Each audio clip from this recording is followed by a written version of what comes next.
Hai teman pemilih, berlintas di pasar sekumpul. Mantap. Ada Acil jualan es. Ada apa nih pada kumpul-kumpul? Taunya ada KPU Banjar pada podcast. Wis luar biasa. Terima kasih. Assalamualaikum warahmatullahi wabarakatuh. Waalaikumsalam warahmatullahi wabarakatuh. Selamat berjumpa di tayangan podcast perdana KPU Kabupaten Banjar. Pada episode perdana kali ini, saya Muhammad Firdaus sebagai host dadakan. Dadakan aja udah cakep, apalagi kalau udah persiapan. Woi, banyak sih yang bilang begitu. Terus saya di sini ditemani supaya berteman dengan Pak Abdul Muttalib atau biasa dikenal dengan Abdul Aziz. Di sini saya tidak mungkin bicara sendiri karena kalau bicara sendiri itu dikira stand up komedi. Wih, mantap. Makanya terima kasih atas waktu dan kesempatan yang bisa diberikan oleh Pak Aziz. Pak Aziz ini teman pemilih adalah ketua divisi Sosdiklis, Parmas, dan SDM KPU Kabupaten Banjar. Sebelum menjabat sebagai ketua divisi tersebut, beliau sebagai apa Pak dulu pengalaman di kepemiluan? Ya, terima kasih Bapak Muhammad Firdaus Esos sebagai host pada podcast perdana kita. Ini podcast KPU Kabupaten Banjar. Luar biasa, beliau cakep, ganteng, ditambah janggutnya yang sedikit menawan. Cuma sayang, biasanya beliau ini kalau membawakan jadi host itu biasanya beliau couple. Nah, dan saat ini couple beliau itu lagi pergi rupanya. Oh, berhalangan ya Pak? Ya, berhalangan. Halangan bulanan? Ya, mungkin. Baiklah, Assalamualaikum warahmatullahi wabarakatuh. Perkenalkan, nama saya Abdul Muttalib atau biasa dipanggil Aziz. Aziz itu Iya. ada sejarahnya atau gimana Pak? Bukan hanya sejarah, tapi Aziz atau Abdul Aziz itu saya balik dari Pondok Pesantren Datu Kelampayan Bangil, saya mengganti nama menjadi Abdul Aziz yang sebelumnya Abdul Muttalib. Oh iya. Jadi Aziz bukan hanya sekedar sebutan, tapi memang nama asli saya sebenarnya. Jadi kemarin di tahun 1994 sampai 1996 saya menempuh pendidikan ilmu agama di Pondok Pesantren Datu Kelampayan Bangil, dan sepulang dari Pondok Pesantren Datu Kelampayan Bangil saya mengganti nama menjadi Abdul Aziz. Bukan panggilan atau gelar atau ini ya. Bukan. Jadi memang nama sebenarnya Aziz, dan alhamdulillah setelah saya mengganti nama Aziz itu luar biasa cuan dan hoki saya lebih meningkat rupanya. Karena dibilang Abdul Muttalib, mohon maaf kawan-kawan yang masih namanya Abdul Muttalib, ketuaan katanya. Oh gitu. Oh iya. Kemarin saya kan Nama jadul ya. Iya, nama jadul. Kita juga kemarin pernah ngomong-ngomong bincang-bincang dengan kawan-kawan kita yang Sayyid. Yang saya kenal itu adalah Habib Fahmi Basyaiban. Beliau ngomong, ganti namamu, Badil Smuk. Beliau ngomong bahasa Arab kan, Badil Smuk. Kenapa Bib? Nama Ismuk jadi, Ismu jadi, Ismuka, Ismu jadi. Nama kamu itu sama seperti nama kakek saya, katanya Abdul Muttalib. Wah, jadi dari situ muncullah kesan bahwasanya nama Abdul Muttalib itu jadi nama kayak nama jadul lah ini. Jadi setelah berganti nama menjadi Abdul Aziz, luar biasa alhamdulillah. Kita alhamdulillah semakin bagus, semakin rezeki kita semakin meningkat. Luar biasa alhamdulillah. Saya kira seperti nama panggilan. Kalau biasanya kan kawan-kawan saya tahunya kan nama saya Muhammad Firdaus toh. Iya. Tapi dipanggil Al. Wih, luar biasa. Oh iya teman-teman pemilih, saya juga mau memperkenalkan Pak Firdaus ini. Kalau disebut Pak Firdaus kayaknya tuan ya. Beliau ini Abdul Qadir Al-Jilani. anaknya Ahmad Dhani. Baiklah, tadi pertanyaan Bung Firdaus ini berkenaan dengan pengalaman saya di kepemiluan. Ini saya dimulai di tahun 1999. Saya sudah aktif di penyelenggara pemilu, itu disebut dengan Anprel atau pemantau pemilu. Jadi di tahun 1999 saya menjadi relawan Anprel atau pemantau pemilu. Kemudian di 2004 itu ada 2 pemilu, itu pemilu legislatif dan juga pemilu presiden. Saya alhamdulillah dipercaya menjadi ketua KPPS 8 Kelurahan Menerap Lama. Itu belum serentak pada saat itulah. Belum. Kemudian di tahun 2005 saya alhamdulillah menjadi anggota Panwascam Kecamatan Kertanegara. Yang di tahun 2005 kemarin Bang Firdaus itu ketua Panwascamnya itu dari Polsek. Bahkan kemarin itu Kapolsek langsung yang menjadi ketua Panwascam di masing-masing wilayah, khususnya di wilayah kita di Kabupaten Banjar. Jadi 2005 saya menjadi anggota Panwascam. Kemudian di tahun 2009 itu ada 2 kali penyelenggaraan pemilu, yaitu pemilu legislatif dan juga pemilu presiden.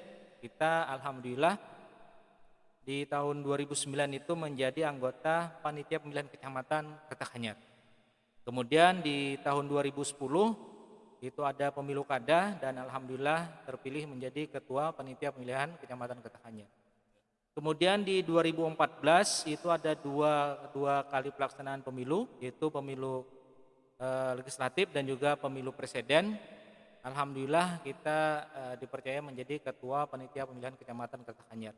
Kemudian di tahun 2015 itu ada pilkada dan alhamdulillah kita masih dipercaya sebagai ketua panitia pemilihan kecamatan di Kertanegara. Kemudian di 2018 awal kita menjadi anggota ketua panitia pemungutan suara di Desa Menerap Tengah. Kemudian di 2018 Juni kita alhamdulillah dilantik menjadi anggota KPU Kabupaten Banjar sebagai ketua divisi Sosdikli, Parmas dan SDM. Demikian Bung Firdaus. Berarti berjenjang ya Anda sampai di titik ini. Ya, alhamdulillah. Jadi kita mengenyam pendidikan dari bawah, artinya mulai dari KPPS, kelompok penyelenggara pemungutan suara, yang merupakan ujung tombak pelaksanaan pemilu itu sendiri. Jadi kita sudah pernah menjadi ketua KPPS, pernah jadi PPS, pernah jadi PPK, sehingga kita memberanikan diri kemarin untuk mendaftar di KPU Kabupaten Banjar.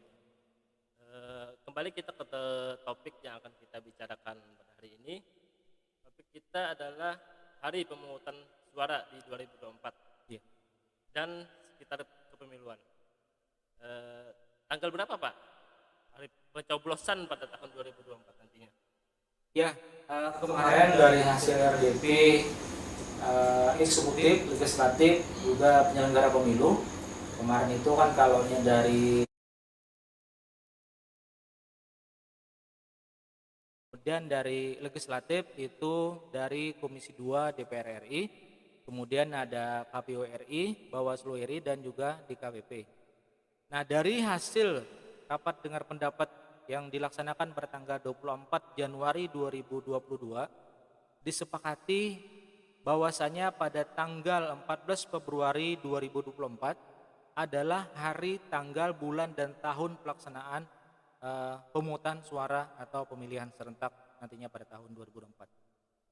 Jadi kemudian KPU RI juga menetapkan dengan suratnya dari KPU RI, surat keputusan KPU RI itu menetapkan bahwasanya pada tanggal 14 Februari 2024 adalah hari, tanggal, bulan dan tahun pelaksanaan pemilihan serentak, yaitu memilih anggota DPR RI, DPD RI, DPRD provinsi dan DPRD kabupaten kota serta pemilihan presiden. Ya, demikian Bung Firdaus. Jadi prosesnya untuk menentukan menentukan tanggal 14 Februari tersebut adalah KPU RI mengusulkan tanggal terus dibahas di RDP bersama eksekutif dan legislatif begitu Pak, Ya, benar. baru Baru ditetapkan. baru ditetapkan. Memang kan sebenarnya untuk menetapkan penjadwalan hari, tanggal, bulan itu adalah kewenangannya KPU RI. Ya. Akan tetapi KPU RI juga berkoordinasi dengan pihak eksekutif dan legislatif untuk menetapkan tanggal dan bulan. Akhirnya di kesempatan RDP itulah disampaikan, KPU RI menyampaikan ke ke dalam rapat tersebut bahwasanya mereka mengusulkan, KPU mengusulkan pada tanggal 14 Februari 2024. Karena sebelumnya kan ini stagnan kemarin. Setelah KPU RI mengusulkan bahwasanya hari, tanggal dan bulan pemungutan suara itu dilaksanakan pada tanggal 21 Februari 2024. Nah, jadi kenapa ini pada penetapan tanggal untuk pemungutan suara serentak ini ada tarik ulur. Kenapa? Ya karena memang di dalam undang-undang sebelumnya tidak ditetapkan tanggal ataupun bulan hari pelaksanaan pemilu serentak itu sendiri. Beda kalau seandainya pelaksanaan pemilihan gubernur, pemilihan bupati dan wali kota itu tercantum dalam Undang-Undang Nomor 10 Tahun 2016 itu dilaksanakan pada bulan November tahun 2024. Itu pelaksanaan pemilihan serentak. Jadi pemilihan gubernur, pemilihan bupati dan wali kota serentak se-Indonesia. Oh, jadi di tahun 2024 nantinya kita akan melaksanakan dua event pemilu ya? Ya. 14 Februari 2024 yaitu pemilu presiden dan pemilu legislatif. Ya, benar. Tanggal 27 November 2024 kita melaksanakan pemilihan kepala daerah. Ya, pemilihan gubernur dan juga bupati atau wali kota. Ya, betul. Menarik nih Pak. Tanggal 14 Februari itu seperti ada momen-momen khusus atau memang ditetapkan itu atau ada pilihan opsi lain? Kenapa jadi tanggal 14 Februari itu ditetapkan?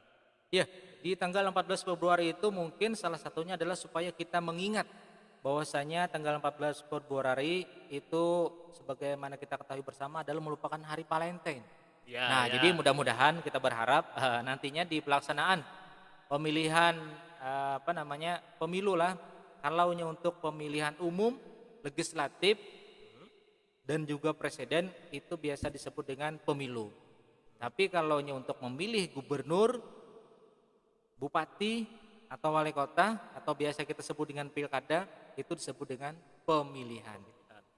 Nah, jadi mudah-mudahan di pemilu tanggal 14 Februari 2024 nanti karena merupakan hari Valentine, mudah-mudahan kita semua dalam melaksanakan pemilu dengan hati yang riang. Dengan kasih sayang. Ya, mudah-mudahan kita menghindari perpecahan-perpecahan di antara di antara kita sebagai pemilih yang nantinya akan memilih atau menentukan pilihannya pada tanggal 14 Februari 2024 nanti. Ada satu hal lagi yang menarik di pikiran saya adalah tanggal 14 Februari itu adalah hari Rabu. 27 November 2024 nanti hari Rabu juga. Kemarin pemilu 2019 17 April itu hari Rabu juga. Itu kenapa jadi mesti hari Rabu itu Pak? Iya, benar. Kemarin kita juga sempat bertanya-tanya dan bahkan saat kita sosialisasi kemarin kepada masyarakat atau kepada pemilih itu juga ditanyakan, Bapak ini saya mohon tanya kok kenapa setiap kali pelaksanaan itu hari Rabu? Ya. Nah, jadi hari Apakah Rabu hari Rabu itu harinya pemilu? Bisa juga. Ya, kenapa itu Pak? Jadi yang pertama itu azek. Jadi itu kebiasaan. Jadi kebiasaan untuk pelaksanaan pemilu ini dilaksanakan pada hari Rabu. Dan kenapa di hari Rabu? Ini kalau kita boleh punya alasan tersendiri, karena hari Rabu Iya. itu adalah hari di tengah. Jadi kan kita misalkan hari Senin, Selasa, Rabu, Ya. Kamis, Jumat kan Sabtunya libur. Oh Nah, ya, jadi ya. Rabu itu adalah hari di tengah. Nah, biasa kan kita senang yang di tengah-tengah ya. Kira-kira Bung Das. Atau juga mungkin begini ya, hari Senin, Selasa itu hari kantor. Iya, iya, Masih bisa masuk jadi. kerja. Kamis, Jumat, Sabtu itu hari weekend. Mungkin. Nah, iya, jadi di tengah-tengahnya kan ada hari Rabu. Iya, ya. Nah, Jadi jadi kemungkinan pemilih itu datang ke TPS lebih besar, mungkin condong lebih Iya. lebih banyak yang partisipasi datang ke TPS ya. ya KPU khususnya KPU RI dalam menetapkan tanggal dan hari itu juga berharap agar pada saat pelaksanaan nanti partisipasi masyarakat itu lumayan tinggi. Jadi kita tadi ditetapkan pada hari 14 Februari agar mudah diingat juga. Ya. Jadi masyarakat supaya mudah mengingat bahwasanya pada tanggal 14 itu adalah merupakan 14 Februari selain hari Valentine juga merupakan hari pemungutan suara. Ya. Kemudian dan kebetulan tanggal 14 Februari itu hari Rabu. Jadi tadi Bung Daus kan sudah menyebutkan kalaunya di awal-awal itu udah hari kerja. Biasanya sebagian ya, bukan seluruhnya, sebagian karyawan-karyawan bila menyambut hari Senin tuh kayaknya loyo. Nah, karena ada hari kerja. Jadi Senin, Selasa, kemudian Jumat, Sabtu itu sudah semangat lagi karena akan memasuki Masuk weekend. ya, Nah, ya. jadi di tengah-tengah lah yaitu hari Rabu. Nah, terus apa aja Pak persiapan KPU Kabupaten Banjar dalam rangka mensukseskan ini di tahun 2022 ini, apa yang sudah disiapkan untuk menghadapi pemilu 2024? 2022 ini nantinya bukan nanti ya. Kemarin kita sudah menetapkan daftar pemilih berkelanjutan.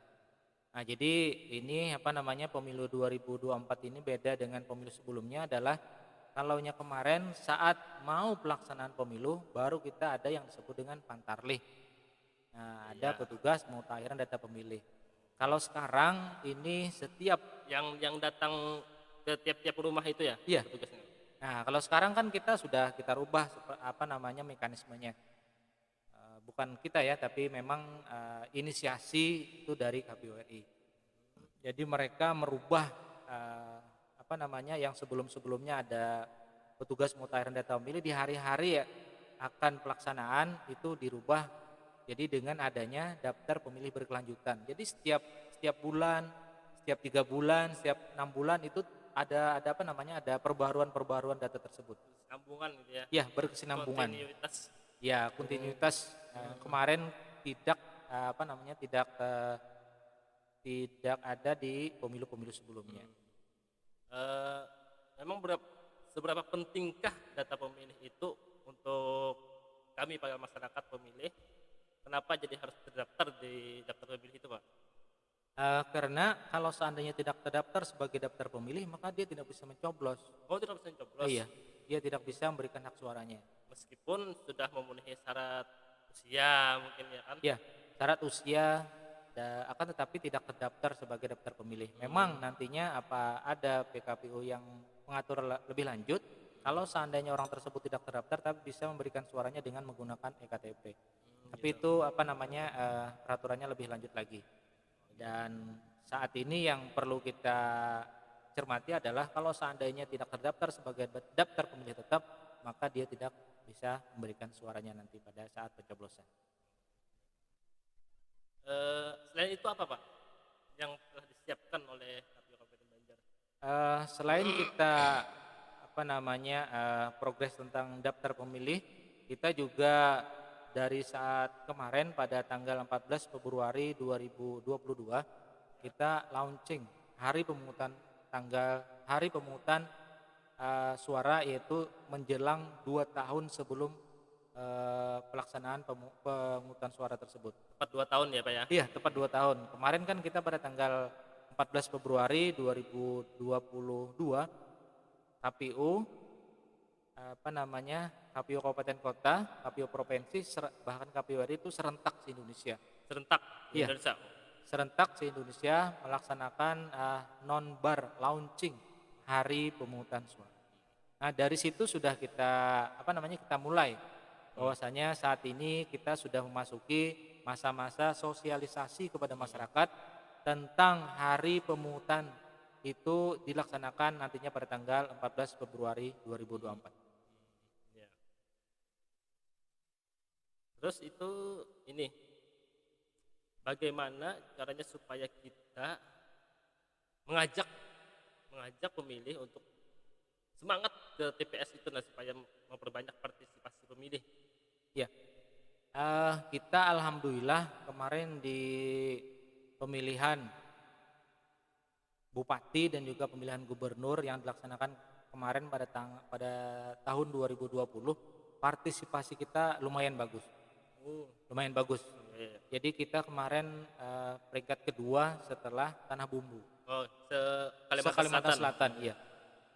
Jadi luar biasa, partisipasinya lumayan bagus dan kita berharap nanti pada pemilu ataupun pemilihan yang dilaksanakan nanti pada tahun 2024, partisipasi kita khususnya di Kabupaten Banjar juga lebih meningkat lagi. Dan melalui media podcast ini kita berharap kepada pemilih khususnya di Kabupaten Banjar agar memberikan hak suaranya, karena pilihan kita menentukan masa depan Kabupaten Banjar 5 tahun ke depan. Menarik itu.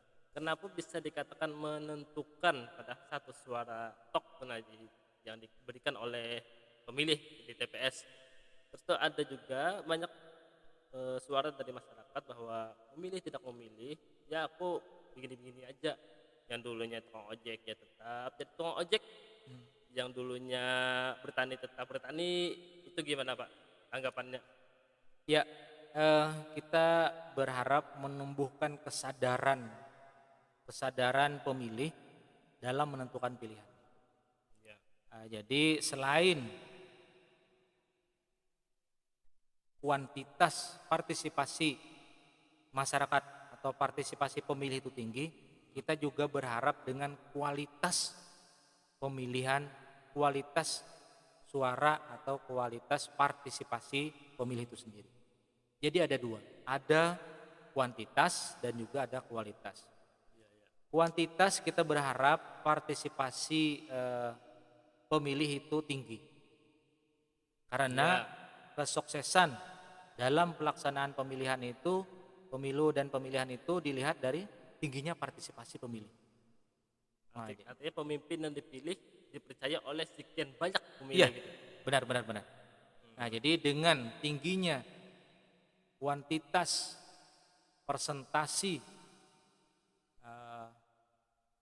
pemilih itu berimplikasi kepada calon ataupun anggota dewan ataupun yang lainnya yang dipilih. Nah, jadi kita berharap bukan hanya tingginya kuantitas itu, kita juga berharap kualitas. Jadi kita berharap nantinya pada pemilu dan pemilihan nanti yang dilaksanakan pada tahun 2024 itu masyarakat benar-benar mengerti dengan apa yang dia pilih. Karena ternyata selama ini kan kita berharap integritas itu dari penyelenggara. Ya. Kita dari KPU, Bawaslu dan juga DKPP. Tapi sebenarnya integritas itu juga kita harapkan dari pemilih. Nah, jadi begini. Pemilih itu haknya tersandra. Maksudnya? Jadi sebagian pemilih ada yang adanya vote buying atau money politik. Nah, jadi itu membuat si pemilih tadi tidak bisa menentukan pilihannya karena adanya money politik tadi. Adanya rangsangan tadi ya? Iya. Kemudian lainnya. ada juga yang ditentukan karena kebetulan yang dipilih ini masih menjabat, jadi sehingga pemilih ini tidak berani memberikan pilihannya kepada orang lain. Nah, kemudian yang ketiga adanya janji-janji politik. Nah, janji-janji politik yang sebenarnya itu cuma janji. Ujar bahasa anak mudanya jambu aja. Nah, jadi pemilih ini benar-benar menentukan pilihannya itu setelah melihat track record dari calon itu, dari calon tersebut. Seharusnya yang Iya, idealnya yang idealnya. pemilih yang berintegritas itu ialah yang melihat sosok ini calon Iya, calon calon yang akan dipilihnya. ini. Jadi berdasarkan kapasitasnya, kapabilitasnya, jadi memang benar-benar mumpuni. Bukan karena hal lain tadi ya. Ya, bukan karena hal-hal di luar konteks demokrasi. Nah, jadi tadi kita berharap pemilih ini benar-benar memahami tentang calon yang akan dipilihnya. Kemudian pemilih ini juga kritis. Jadi pemilih ini selain tadi mereka mengenal lebih jauh tentang track record calon yang akan dipilihnya, dia juga sambil melihat sosok yang akan dipilihnya itu seperti apa. Dalam kita juga berharap para kandidat ataupun para calon nanti menyampaikan visi misinya, program kerjanya. Jadi calon pemilih ini benar-benar melihat bahwasanya pada saat kampanye kan nanti pada sebelum pelaksanaan pemungutan suara ada masa-masa kampanye.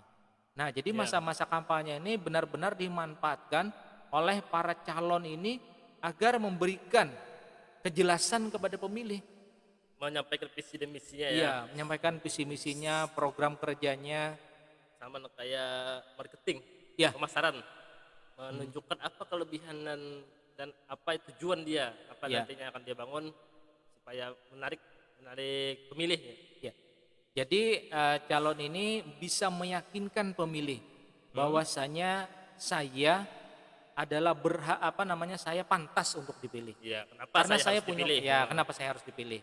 Jadi mereka punya program kerja yang jelas dan juga memang benar-benar sesuai dengan kapabilitasnya, kompetensinya. Terus itu apakah hanya tugas KPU sebagai penyelenggara KPU untuk mensosialisasikan, untuk menjadikan pemilih itu pemilih yang cerdas, pemilih yang berintegritas tadi, atau ada pihak lain yang bekerja sama dengan KPU untuk membantu mensosialisasikan tersebut, Pak? Ya, kalau kita KPU, kita berharap pemilih tadi cerdas lah, pemilih cerdas itu memang kita sosialisasikan. Ya. Tapi tanggung jawab pemilih yang berintegritas, pemilih yang cerdas itu tanggung jawab bersama. Jadi bukan hanya dari kita sebagai penyelenggara pemilu, Ya. tapi juga itu kita harapkan ditumbuhkan juga dari peserta pemilu. Maksudnya peserta pemilu adalah partai politik, Ya, partai politik, kemudian pasangan calon, dan juga pengurus-pengurus partai politik, dan juga nantinya juru kampanye akan menyampaikan ke masyarakat ataupun ke pemilih. pemerintah daerah juga Ya, berperan serta itu bukan? ya, pemerintah daerah juga mendukung sesuai dengan Permendagri kalau tidak salah. Ya. Pemerintah daerah itu mensupport ataupun mendukung pelaksanaan pemilihan di wilayahnya. Ini apalagi Pak yang bisa disampaikan harapan kita kepada pemilih di 2024 nantinya?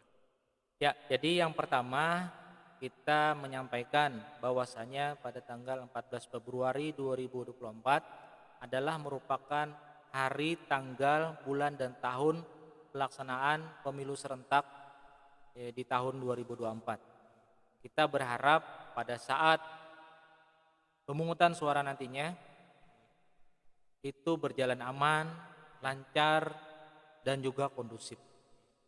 Dan kita berharap pemilih yang menentukan pilihannya itu agar mereka tidak terpenjara dengan berbagai macam trik-trik yang dimainkan oleh para calon ataupun kandidat. Jadi baik dari adanya money politik ataupun adanya kebijakan pekerjaan ataupun tadi dengan adanya iming-iming. Saya rasa cukup sekian Pak, ini silakan minum dulu. Tuh, sudah Ini ini. tadi keasikan Iya, luar biasa. ngobrol kita. Iya, sampai kopinya dingin nih. Kopi-kopinya dingin.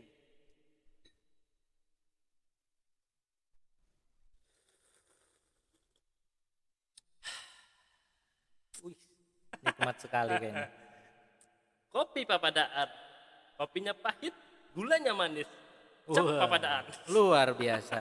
Papadaan ini mengingatkan pada acara yang diinisiasi oleh divisi hukum ya, divisi Acara apa itu, hukum. Pak? Penyampaian tentang pentingnya demokrasi. Oh, Bincang-bincang tentang demokrasi. divisi hukum KPU KPU Provinsi Kalimantan Selatan, Oh, iya. yang juga penyampaiannya dari kabupaten kota. Oke, terima kasih Bapak atas waktunya. Mudahan apa yang harapkan dapat tercapai bersama. Amin, amin. Iya, ya. Oke, teman pemilih, sekian episode perdana kali ini. Bila sambutan Anda menarik dan banyak yang menonton, tolong subscribe dan like Like dan di subscribe. channel di bawah ini. Oh, iya. Assalamualaikum Warahmatullahi wabarakatuh.